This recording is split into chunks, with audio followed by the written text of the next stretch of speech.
ನಮಸ್ಕಾರ, ಜಯಂತ್ ಯೂಟ್ಯೂಬ್ ಚಾನಲ್ಗೆ ಸ್ವಾಗತ. ಇವತ್ತಿನ ವಿಡಿಯೋದಲ್ಲಿ ನಾನು ಮಾಘ ಹುಣ್ಣಿಮೆ ಅಂದರೆ ಭಾರತ ಹುಣ್ಣಿಮೆಯ ಒಂದು ಮಹತ್ವವನ್ನು ಹೇಳ್ತಾ ಇದ್ದೇನೆ. ಈ ವಿಡಿಯೋನ ಸಂಪೂರ್ಣವಾಗಿ ನೋಡಿರಿ. ಮತ್ತು ಇನ್ನೂ ಯಾರು ಚಾನಲ್ಗೆ ಸಬ್ಸ್ಕ್ರೈಬ್ ಆಗಿಲ್ಲ, ಸಬ್ಸ್ಕ್ರೈಬ್ ಆಗಿ ಕಮೆಂಟ್ ಮಾಡಿ. ಈ ವಿಡಿಯೋನ ಸ್ಕಿಪ್ ಮಾಡಲಾರ್ದೆ ಪೂರ್ತಿಯಾಗಿ ನೋಡಿ. ಅಂದರೆ ಈ ಹುಣ್ಣಿಮೆಯ ಒಂದು ಮಹತ್ವ ನಿಮಗೆ ಗೊತ್ತಾಗ್ತದೆ.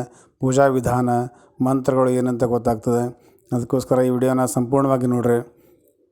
ಮಾಘ ಹುಣ್ಣಿಮೆ ಹಿಂದೂ ಧರ್ಮದಲ್ಲಿ ವಿಶೇಷ ಮಹತ್ವವಿದೆ. ಈ ದಿನ ಪವಿತ್ರ ನದಿಗಳಲ್ಲಿ ಸ್ನಾನ, ದಾನ ಮತ್ತು ಪ್ರಾರ್ಥನೆ ಸಲ್ಲಿಸುವುದು ಪಾಪಗಳನ್ನು ನಾಶಪಡಿಸಿ ಆಧ್ಯಾತ್ಮಿಕ ಪ್ರಗತಿ, ಸಂತೋಷ ಮತ್ತು ಸಮೃದ್ಧಿಯನ್ನು ಕೊಡುತ್ತದೆ. ಪುರಾಣಗಳು ಈ ದಿನದ ಆಚರಣೆಗಳನ್ನು ಶ್ರೇಷ್ಠವೆಂದು ಹೇಳುತ್ತವೆ. ಉಪವಾಸ, ಪೂಜೆ, ಹವನ ಮತ್ತು ಬಡವರಿಗೆ ದಾನ ಮಾಡುವುದರಿಂದ ಮೋಕ್ಷ ಪ್ರಾಪ್ತಿಯಾಗುತ್ತದೆ. ಹಿಂದೂ ಧರ್ಮದಲ್ಲಿ ಮಾಘ ಹುಣ್ಣಿಮೆಗೆ ವಿಶೇಷ ಮಹತ್ವವಿದೆ. ಈ ವರ್ಷ ಮಾಘ ಹುಣ್ಣಿಮೆಯನ್ನು ಫೆಬ್ರವರಿ 1 ಅಂದರೆ ನಾಳೆ ಭಾನುವಾರ ದಿವಸ ಈ ಹುಣ್ಣಿಮೆಯನ್ನು ಆಚರಿಸ್ತೀವಿ. ಹಿಂದೂ ಕ್ಯಾಲೆಂಡರ್ ಪ್ರಕಾರ ಫೆಬ್ರವರಿ 1ರಂದು ಬೆಳಗ್ಗೆ 5:52ಕ್ಕೆ ಪ್ರಾರಂಭವಾಗುತ್ತದೆ ಮತ್ತು ಫೆಬ್ರವರಿ 2ರಂದು ಮಧ್ಯಾಹ್ನ 3:38ರವರೆಗೆ ಈ ಹುಣ್ಣಿಮೆಯ ಸಮಯ ಇರುತ್ತದೆ. ಈ ಸಮಯದಲ್ಲಿ ವಿಶೇಷ ಪ್ರಾರ್ಥನೆ, ಸ್ನಾನ ಮತ್ತು ದಾನಗಳನ್ನು ಮಾಡುವುದು ಶುಭ. ಶಾಸ್ತ್ರಗಳ ಪ್ರಕಾರ ಈ ದಿನದಂದು ಮಾಡುವ ದಾನ ಮತ್ತು ಧಾರ್ಮಿಕ ಆಚರಣೆಗಳು ಪಾಪಗಳನ್ನು ನಾಶ ಮಾಡುತ್ತವೆ ಮತ್ತು ಆಧ್ಯಾತ್ಮಿಕ ಪ್ರಗತಿಗೆ ಕಾರಣವಾಗ್ತದೆ. ಶಾಸ್ತ್ರಗಳ ಪ್ರಕಾರ ಮಾಘ ಹುಣ್ಣಿಮೆಯ ದಿನ ಸ್ನಾನ ಮತ್ತು ಪೂಜೆಯು ಪಾಪಗಳನ್ನು ಶುದ್ಧೀಕರಿಸುತ್ತವೆ ಮತ್ತು ಪುಣ್ಯವನ್ನು ನಮಗೆ ನೀಡುತ್ತದೆ.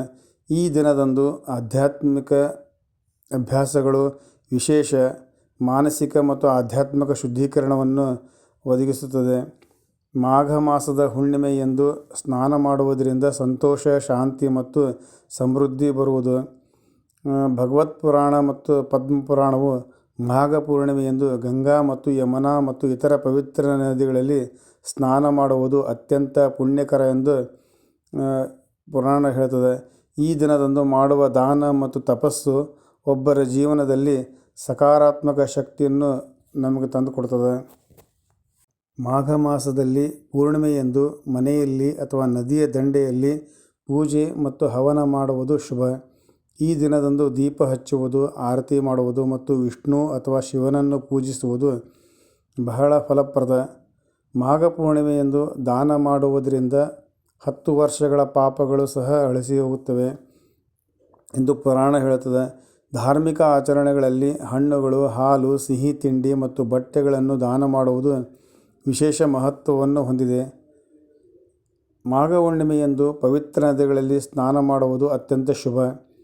ಧರ್ಮಗ್ರಂಥಗಳ ಪ್ರಕಾರ ಗಂಗಾ ಮತ್ತು ಯಮುನಾ ಪವಿತ್ರ ನದಿಗಳಲ್ಲಿ ಸ್ನಾನ ಮಾಡುವುದರಿಂದ ದೇಹ, ಮನಸ್ಸು ಮತ್ತು ಆತ್ಮವು ಕಲ್ಮಶಗಳಿಂದ ಶುದ್ಧವಾಗುತ್ತದೆ.